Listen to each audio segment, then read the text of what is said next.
यह आपके लिए एक स्वर्णिम अवसर है कि ब्लूप्रिंट एवं अभ्यास प्रश्न पत्र के हिसाब से इस चैनल से प्रत्येक दिवस एक महत्वपूर्ण प्रश्न अपलोड किया जाता है।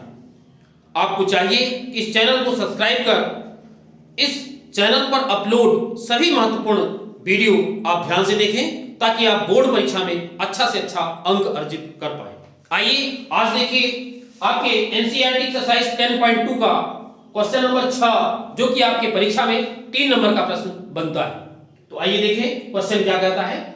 एक बिंदु ए से जो वृत्त के केंद्र से 5 सेंटीमीटर दूरी पर है, वृत्त पर स्पर्श रेखा की लंबाई 4 सेंटीमीटर है, वृत्त की त्रिज्या ज्ञात कीजिए। जब आप क्वेश्चन को पढ़ते हैं तो समझ में आ जाता है कि कौन सा कॉन्सेप्ट इसमें यूज होगा। आपके दिमाग में ऐसा आ रहा होगा कि इसमें पाइथागोरस प्रमेय यूज हो सकती है। पाइथागोरस प्रमेय एक महत्वपूर्ण कॉन्सेप्ट है। डायग्राम भी बना हुआ है, देखें। एक बिंदु ए से जो वृत्त के केंद्र से 5 सेंटीमीटर की दूरी पर है, ये जो ए पॉइंट है ये वृत्त के केंद्र से 5 सेंटीमीटर की दूरी, यानी ये जो दूरी है ओ ए, ये कितना दिया हुआ है 5 सेंटीमीटर। 5 सेंटीमीटर की दूरी पर केंद्र से ए पॉइंट है। फिर क्या करना है, वृत्त पर स्पर्श रेखा की लंबाई यानी ए पॉइंट से वृत्त पर एक स्पर्श रेखा खींचना है। ये ए पॉइंट जो कि केंद्र से 5 सेंटीमीटर की दूरी पर है, वहां से एक स्पर्श रेखा खींचना है। और ये स्पर्श रेखा कौन सी है, एपी। इसकी लंबाई भी दिया है कितना, 4 सेंटीमीटर। ये 4 सेंटीमीटर दिया हुआ है। तो आपको फाइंड आउट क्या करना है, वृत्त की त्रिज्या। त्रिज्या यानी ओपी। ओपी क्या है, वृत्त की यहां पर त्रिज्या। तो ध्यान दें, यहां पर ए एक बाह्य बिंदु है जो कि वृत्त के केंद्र से 5 सेंटीमीटर की दूरी पर स्थित है। बिंदु ए से ही वृत्त पर एक स्पर्श रेखा खींची गई है जिसका नाम क्या है, एपी, और इसकी लंबाई कितना है, 4 सेंटीमीटर। ओपी वृत्त की त्रिज्या है और इसी त्रिज्या की लंबाई हमें निकालना है। तो सबसे पहले यहां पर हम लिखें एक वृत्त जिसका केंद्र O, जिसका केंद्र O है, केंद्र O से 5 सेंटीमीटर की दूरी पर, 5 सेंटीमीटर की दूरी पर, O से 5 सेंटीमीटर की दूरी पर एक बिंदु A है। इसका मतलब OA, अर्थात OA बराबर कितना, 5 सेंटीमीटर।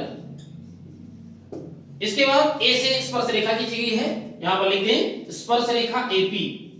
स्पर्श रेखा एपी की लंबाई कितना है, 4 सेंटीमीटर। ये हो गया आपका 4 सेंटीमीटर। आपको जो निकालना है त्रिज्या ओपी की लंबाई आपको निकालना है, यानी ओपी यहां पर आप लिख दें, जो आपको निकालना है ओपी फाइंड आउट करना है, ओपी फाइंड। अब यहां पर सबसे पहले आपको यह बताना होगा कि हमारा जो त्रिभुज है ये समकोण त्रिभुज है। वो कैसे, उसमें कौन सा कांसेप्ट यूज करेगी। आप ध्यान दें, एपी स्पर्श रेखा है और पी क्या है, स्पर्श बिंदु, और पीओ या ओपी स्पर्श बिंदु से होकर जाने वाली त्रिज्या। तो स्पर्श रेखा स्पर्श बिंदु से होकर जाने वाली त्रिज्या पर लंब होती है। इस कांसेप्ट के हिसाब से जो ओपी है वो पीए पर क्या होगा, लंब होगा। यानी ये एंगल कितना हो जाएगा आपका, 90 हो जाएगा। और ये यदि 90 हो गया तो ये ओपीए आपका समकोण त्रिभुज हो गया और उसमें पाइथागोरस प्रमेय लग जाएगी। और फिर वही पाइथागोरस प्रमेय के हिसाब से ये त्रिभुज का क्या कहलाएगा, लंब। यानी कर्ण भी दिया है, आधार भी दिया है, आपको क्या निकालना है, लंब। बिल्कुल आसान हो जाएगा। तो सबसे पहले कांसेप्ट यूज करके इसको 90 दिखा दें।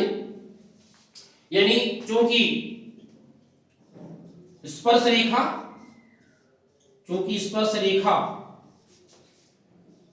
स्पर्श बिंदु से होकर जाने वाली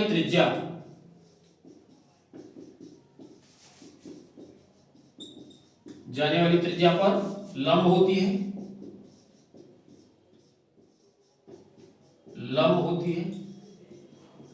और इसीलिए ओपी लंब हो जाएगा किस पर, पीए। ओपी लंब पीए, और इसलिए एंगल ओपीए, एंगल ओपीए आपका कितना कहलाया? 90। इसका मतलब ओपीए एक समकोण त्रिभुज हो गया। अब हम यहां पर यूज करें अतः त्रिभुज ओपीए में पाइथागोरस प्रमेय से।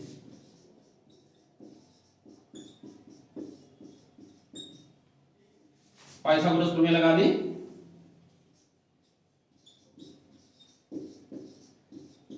पाइथागोरस प्रमेय क्या है? लंब का वर्ग यानी ओपी का वर्ग धन आधार यानी पीए या एपी जो भी कहें बराबर कर्ण यानी ओए का। लंब का वर्ग, ये लंब हो गया, ये आधार हो गया, बराबर कर्ण ओए। तो इस तरीके से वैल्यू पुटअप करें। ओपी निकालना है, ओपी स्क्वायर धन पीए स्क्वायर। पीए या एपी की वैल्यू 4 सेंटीमीटर दिया है, यहां पर 4 का स्क्वायर। ओए दिया है, ओए कितना दिया है? 5 सेंटीमीटर, यहां पर लिख दिए 5 का स्क्वायर। और ओपी का स्क्वायर धन ये हो जाएगा कितना? 16 और ये 25।